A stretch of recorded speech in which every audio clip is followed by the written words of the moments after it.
Guys, I'm currently #1 in the world right now, and there's only a little over 5 hours of the season left, so I wanted to record this video real quick and get it out for you guys before I continue my ladder push the last few hours. Let me show you guys some of the games that got me here. This is the game that officially got me to #1. It's a pretty good matchup, to be fair. Goblin Giant without Sparky against Splash Yard, but the reason why it's a pretty good matchup for me is because I have the Mother Witch and the Fireball. If you're wondering why the Fireball gets a lot of value in this matchup, it's really good against things like the Ice Wizard, the Tombstone, and even the Baby Dragon. Let's say the Baby Dragon is next to the Knight or something like that. You can Fireball both of those things, and maybe if you have minions behind your Goblin Giant or a Mother Witch, you'll be able to kill the Knight or Baby Dragon pretty easily after that. You want to try to get as much damage in single elixir as you possibly can in this matchup, because in double and triple, it's significantly harder to break through. In double elixir, you might still have matchup, but by the time it's triple elixir,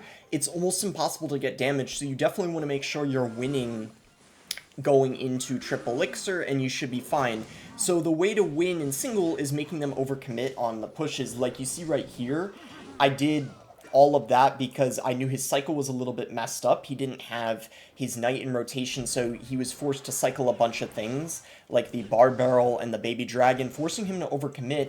And now I send in another push here. I go in for a Mother Witch. That was actually a really solid Knight on his end. He was trying to block the Mother Witch from spawning Skellies, but unfortunately for him, didn't end up working out, and I still ended up getting some pigs spawning in anyway. And then notice I go minions here because I know he's low on elixir. I got a little lucky because had that NATO ended up, pulling back the Mother Witch and somehow a pig didn't spawn there, I would have gotten significantly less damage. What I also do is I go for the Evo Knight at the bridge, because I knew he was low on elixir, and he didn't have a good counter to it in rotation, so what this essentially did is force him to use a Tombstone. Now, this wasn't actually the best thing in the world, because it's an even trade, so he kind of just defended it, but because I'm still up a ton of elixir, I just set up for another Goblin Giant in the back, and we've already taken over a third of his towers, so we're looking really, really good here going into double elixir. So at this point, I mostly am focused on going in for smart pushes and prioritizing defense a little bit more because we are in double.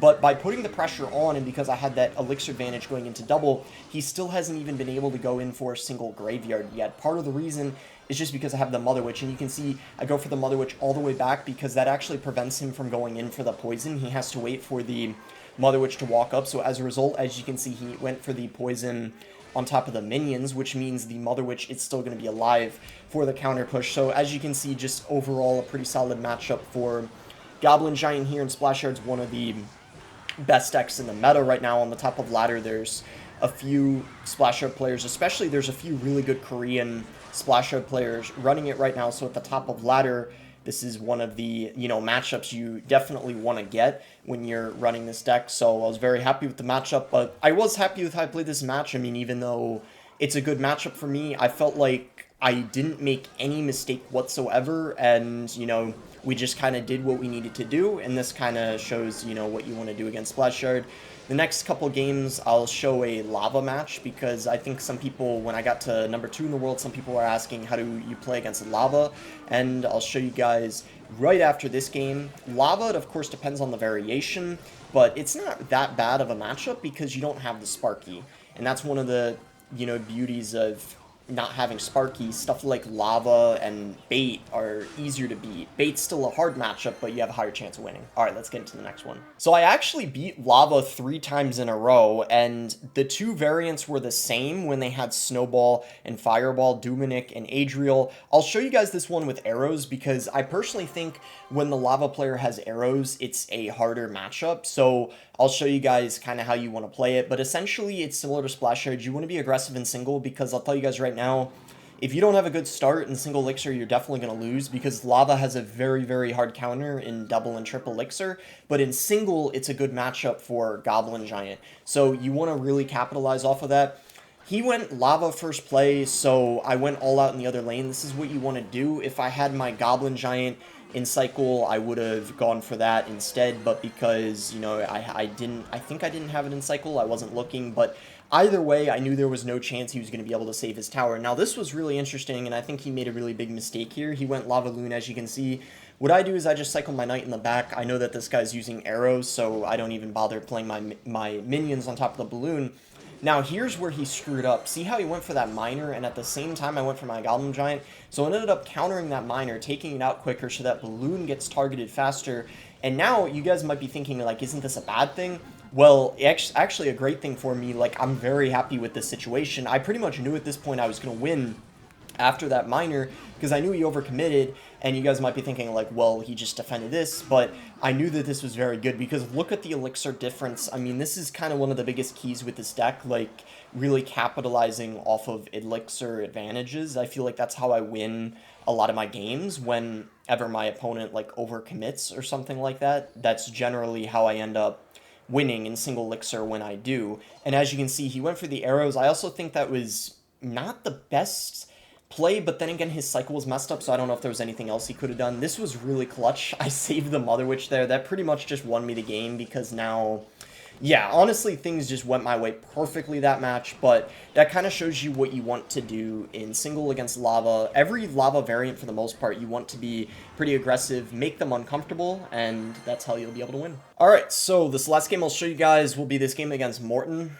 Believe it or not, you might be looking at this matchup and thinking that Goblin Giant has a hard counter because the Mother Witch gets a lot of value, but to be honest, it's actually not super easy because the Bomb Tower gets a ton of value.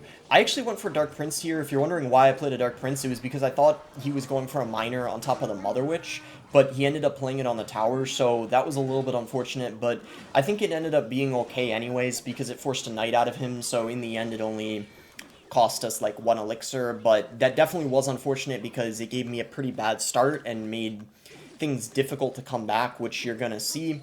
And Morton is also very, very good with this deck. Minor Wall Breakers is basically his, favorite deck in the game. He and Mo are pretty insane at it, so that doesn't help my case either, because like I said, I think this matchup is like close to even, and then when on top of that, when you're against, a player who is better than you, like obviously Morton and Mo are a lot better than me, that also makes matters worse. So, I have to play pretty much perfectly, and that's essentially what happened. I played very smart after the beginning, after that, like, slip up with the Dark Prince.